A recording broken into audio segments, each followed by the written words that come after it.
Welcome back to another episode of Walk-Ins Welcome. I'm your host, Nick. This is your other host, Michael.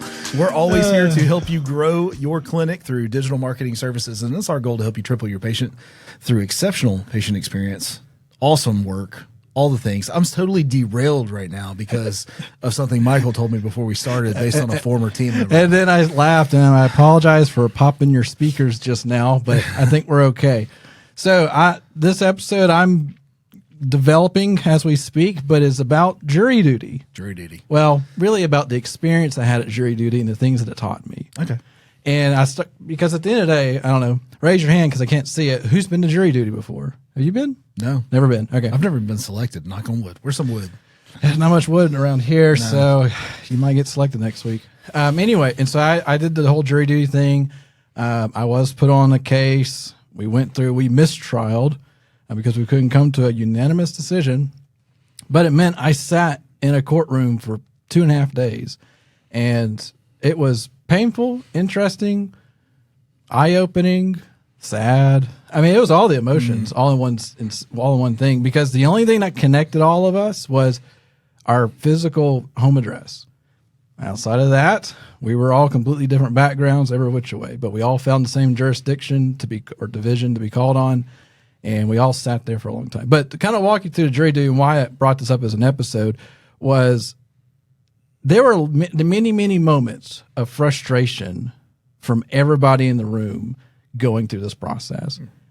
And Are you talking about like the selection process or the whole thing? The selection process in particular. Okay. So and the reason why I thought, hey, this may be a good episode for what we do, because I felt like a patient inside of a waiting room, waiting for the doctor to tell me what's going to happen. Mm-hmm. And then we go to another room, and then we went to another room, and then after 8 hours, we went home with nothing to do.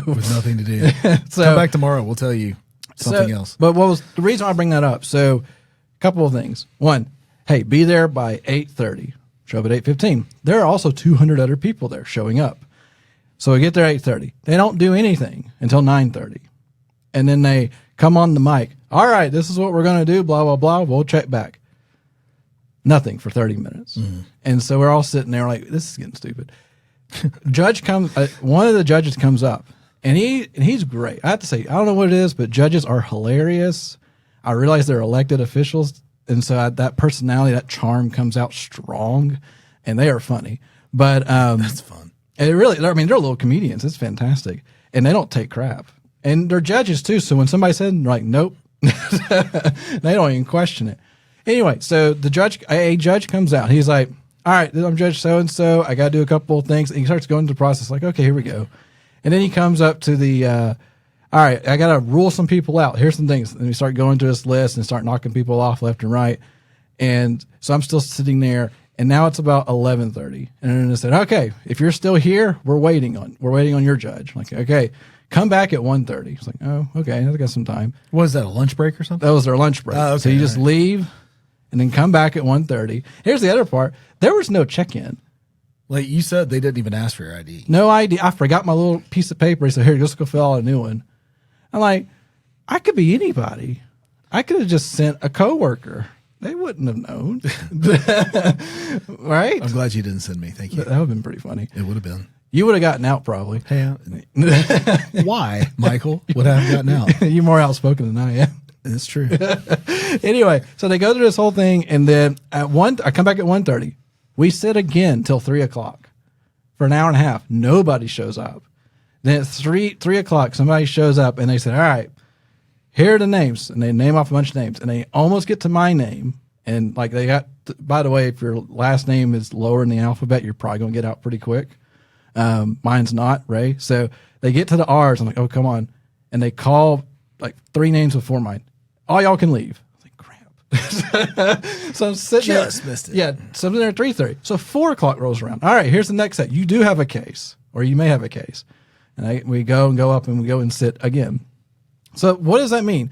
This whole time we were frustrated because there was no communication to us except 3 different times throughout the day. And we were all like, just act like apparently the judicial system doesn't believe in time. Like it was, There was nothing going on. There's no communication. Well, as an employer, they certainly don't care about mine. No, right?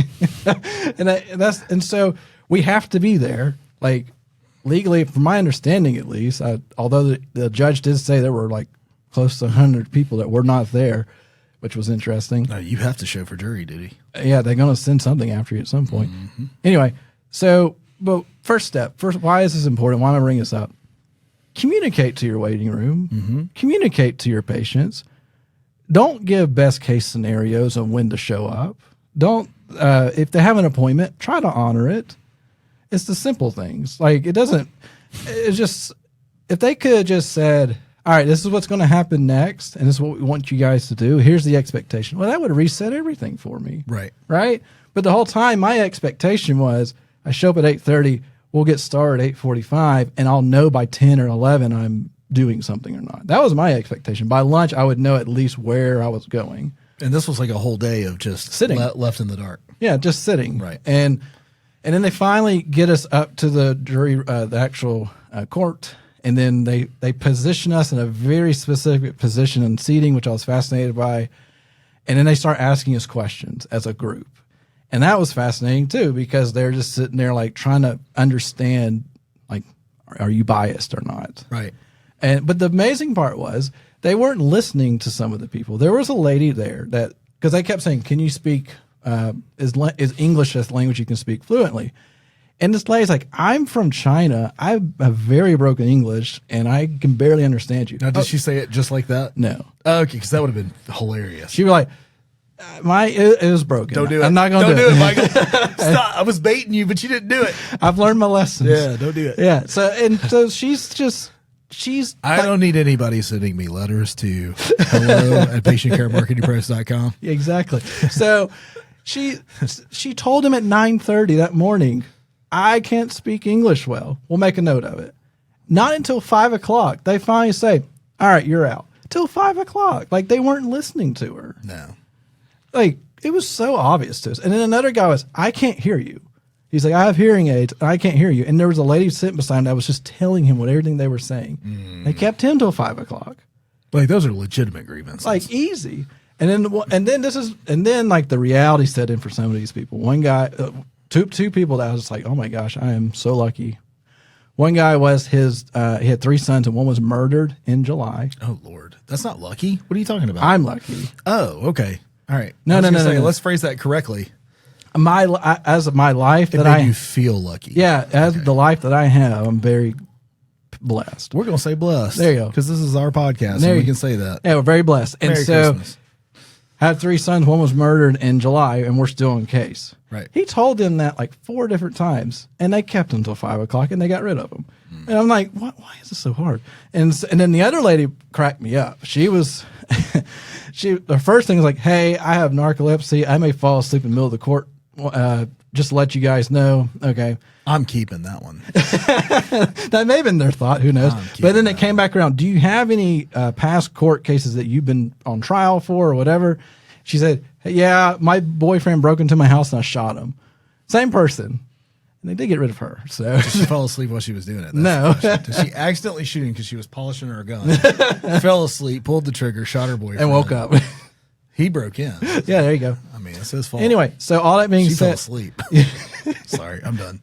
So all that being said, like there's these opportunities. Like, listen to your people a little bit. Make none of us wanted to be there, and they were literally picking out people that really shouldn't be there because of current history. Like, if you're a police officer or whatever, like, they're not going to use you. They try to remove bias, and then you have people telling you, I can't be here. All right, we'll take a note of it. So for all the doctors and front desk and all that thing, if you have somebody that's just like looking rough or doesn't want, like, just looks like they need some help, take the time to say, hey, I know you're waiting on the doctor. What can I do for you right now? So you're bridging the gap between jury waiting and now a waiting room. Yeah. Okay, go. Yes, that's why it took me 10 minutes to get there. I'm in. But think about it. So we're all together because of a certain reason, like I'm sick or have something going on or I need to see a doctor, right? And it's always better for us, and we mentioned this past in other episodes, always better if we know what's going on. Mm-hmm.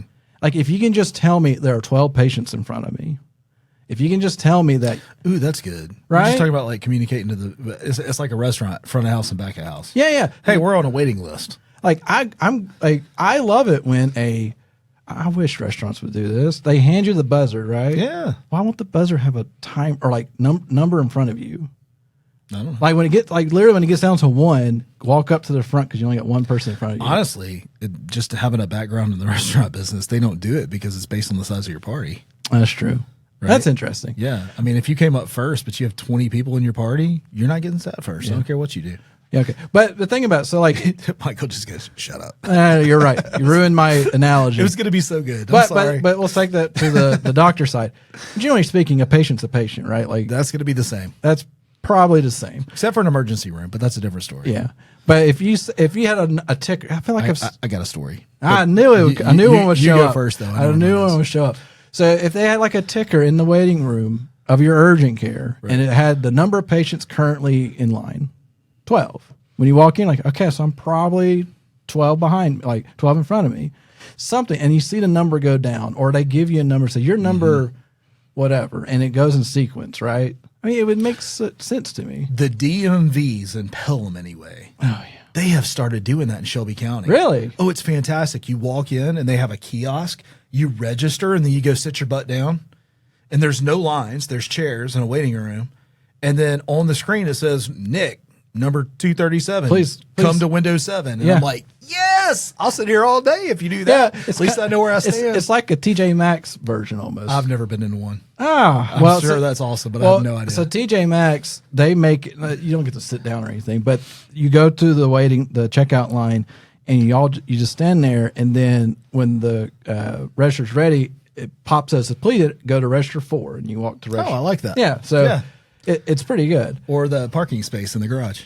I still love that. That is so cool. Yeah. All right. So what's your story? Well, going back to, like an emergency room, I remember I had Samuel with me one time when we were at the emergency room. I think he broke his arm. Okay. Like it wasn't good. But this lady walked in. We had checked in, and he's holding his arm, and they couldn't take him right back. The place was jam-packed, right, as emergency rooms are. And this lady comes in. She's older. She's probably in her 70s or something like that. Real skinny, real frail, and she's coughing, and just blood is shooting out of her mouth every time she coughs. And I looked at Samuel, who's crying. He goes, I'll stop crying. Like, all of a sudden, he got what we call perspective. Yes. Sometimes I can tell him all day long, you just get perspective naturally. And that was a natural moment for him to go, this may not be as bad as I thought. Oh, man. It hurts, don't get me wrong, but I'm going to make it. She's probably not walking out of this hospital. No, not anytime soon at right? least. I mean, there you go. So, like, that's some of the perspective I was getting in jury duty of what was going on.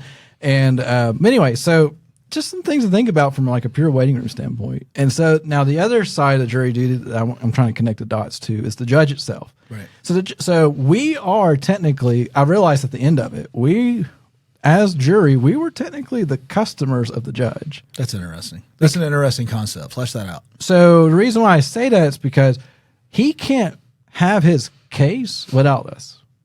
So it's like he can't have a business without his customers. Okay. And his entire intention there is to take care of us and to help us understand what we're seeing without giving us bias, but just simply reading the law and kind of saying, this is why this law is applied at this moment. And as far as they can take it. And then the lawyers paint their picture. And the lawyer, that was so fascinating. That's the marketing. That's the marketing. The lawyers were the marketing because they painted the they didn't sell the steak, they sold the sizzle. They did, because that's when we went mistrial. But anyway, so the reason why is this fascinating? So take the judge. He, at the end of the day, you kind of mark the judge like a high figure, right? Like there's a level of respect. Like I would, yeah, right, for sure. Like you all rise. You are above me mentality. Like even in the courtroom, he is physically above us. He's above everybody by design. And anyway, but he had to take care of us. He even said, like, it was so funny, like his normal character came out when the lawyers left. He looked at it, he said, okay, I got a real question for you. what do y'all want for breakfast tomorrow? This girl's about to go to jail, and that was his real question for you? Yeah, because he was trying to take care of us. And so, still, that like, did this give you hope in our justice system, or did it just train wreck it completely? Well, it helped me realize, like, oh, this lady's about to go to jail for at least 8 years, but this is an important and urgent question. Do you want sprinkles on your donuts? Yeah, exactly. Come on, man. Are you serious? Yeah, exactly. And so, but what I'm going back to, he became normal for a second. Okay, I got you. So he became normal. So, like in the doctor situation, be normal to your patient. Yeah. Don't be I know what's going on, and I'm not going to sympathize with your pain right now. You know, because I know their like that bedside manner is real. Yeah, it is. We talk about reviews all the time, and if more doctors learn, I wish they had maybe they do.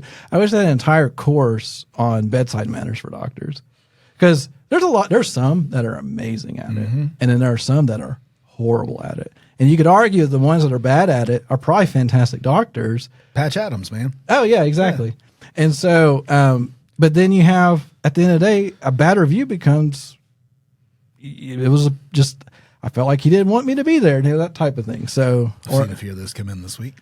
Right. I mean, it's real. We see it all the time with our urgent cares. I mean, our urgent cares are not perfect. Mm-hmm. So anyway, he's being real with us. And this is the judge being real with some jurors that he's never met before. Right. He knows nothing about us but our names and a little bit of background. And so he's like, what time do y'all want to come back tomorrow? I'm like, I don't know. And she said, about 9:30? Okay, yeah, sure. I was like, okay. So let's do that. And he said, I do divorce cases too. So if you walk in, go straight to your juror room, because I'll have a divorce. And there were, when we walked in, like, there was some bickering going on. Some spicy conversation. Yeah, about cell phone bills, who owed what, when, where. I mean, it was brutal. I've heard it said that divorce turns a marriage into a business contract. I mean, basically. Yeah. Because then you're just dividing up assets. That's it. And who owes what expenses. I'm not mad at people who are divorced. Don't get me wrong. But that's what it goes from a relationship to a transaction. Yeah. Anyway, so we go in the jury room, and he said, once you're in there, and then the bailiff takes your phones, all you have is a pen and paper and the information we gave you. How many people doodled? No, actually, nobody. I'll give them credit. So, well, it must have been an interesting case then. So at the end of the day, like when you go in there, they give you the pen and paper, and they say, all right, now we're going to take you out, and the lawyers are going to give their case to you. That was fascinating. I mean, it was always because there's a lot of theatrics around it, and I mean, at the end of the day, like we were doing with a drug substance issue and a murder, which the murder wasn't technically part of it, but it was part of a bigger case. And so it was fascinating. And the difference between the defense attorney and the state was amazing.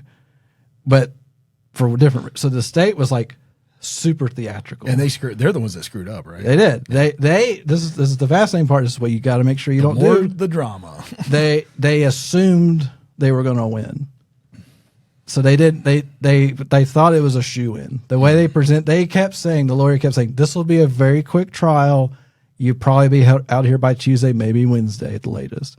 They kept saying that. The defense attorney would say, I don't necessarily disagree, but I also know that some jurors will take another 3 or 4 days. You might be here all week. I'm like, whatever. We don't know. Mm-hmm. He was right, because we kept going back to the judge saying we can't come to a decision. He kept pushing back. Well, you're going to have to try again, and then that try again turned into a Wednesday. And then they finally let us go. Right. But it was fascinating. So they were the person who thought, I got this. We know what we're doing. This will be in and out. Didn't happen at all. Well, so go back for a second. You said you couldn't make a decision, right? Like y'all aren't on the same page. Is it either you're all guilty or you're all not? Yeah, it's unanimous. So that's how it was voted. And we had one. We were going the route of not guilty, and part of it was because we felt bad for her, because the charges against her were stupid. Yeah, it's like not. You told me it's not relevant to this conversation. It's not, and it's like been going on for 7 years, right? And you're just like, why are we wasting all this? And the person that held on to guilty, I mean, she was right too. Technically, she probably was guilty, but we couldn't decide on that. And just listen to the back and forth canter of the whole thing was just so fascinating. Anyway, But all that being said, what does this apply to the urgent care world, the patient care world? Don't assume that you have it all put together. And don't assume that what you're telling your patient is exactly what they need to hear. Tell you something, man. It's funny that you say that. I got off the phone with one of our clients this morning, and man, he put it on me. Like, not that we were messing up or anything, but he showed me a bit of a slip in some areas of our business that has never been brought to my attention. And I assumed that we had it together. I assumed that we had that piece of our business together. And honestly, from a day-to-day, I'm close to it. Like, to me, it looks all polished and put together. I'm in this office every day, right? I talk to my team every day. You may be in your urgent care every day. You may talk to your nurses and your front desk and your staff, your support every day. But there's a customer that comes in that's expecting something, and you don't have it as put together as you think you do. I mean, I was kind of not blindsided because it was really a more positive conversation than negative, but it was around a negativity, right? So anyway, one of our clients cared enough to bring to my attention it's something that we needed to take a look at. Anyway, the good news is I'll take a look at it and fix it. But I'm learning live right now. Yeah, but what I'm saying though is you're absolutely right in that it may look all buttoned up when you walk into that urgent care or that clinic because you're too close to it to know any better. Yeah, and we all know in business, you start making assumptions, eventually it's going to bite you. Yeah, and it's going to hurt. And if you learn from the assumption, it won't hurt as much next time. Right. But anyway, all that being said, that was pretty much the episode in a nutshell. Just looking at the waiting room, understanding communication in the waiting room, letting people know what's going on to a certain degree, especially if there's a lot of people and a lot of time involved. The doctor who needs to understand we're people too. Like, it's not a transaction, like, have some sympathy with us. And then, of course, don't make the assumption. At the end of the day, if you're making assumptions, you're going to get hurt. Somebody's going to get mad. You're going to lose a customer, a patient, or whatever. You're going to lose an employee or whatever because of that. And then you on yourself, and you make an assumption and you get blindsided by the reality of it, you hurt yourself sometimes. Right. And then you start questioning. So anyway, all that being said, I went to jury duty for 3 days, and this is what I got out of it. A lot of perspective, like Sam. So that broken arm and the blood shooting out of your face are two totally different things. Yeah, exactly. Yeah. But there you go. That's all I got. All right. Look, I don't know when this podcast is going to land, but I think it's going to land before Christmas. So I do. It might. Yeah, I do want to wish everybody a Merry Christmas and a Happy New Year. And no jury duty. No, I will not ask you for that for Christmas. But I hope you have a blessed one, and we will see you next Wednesday. See ya. See ya.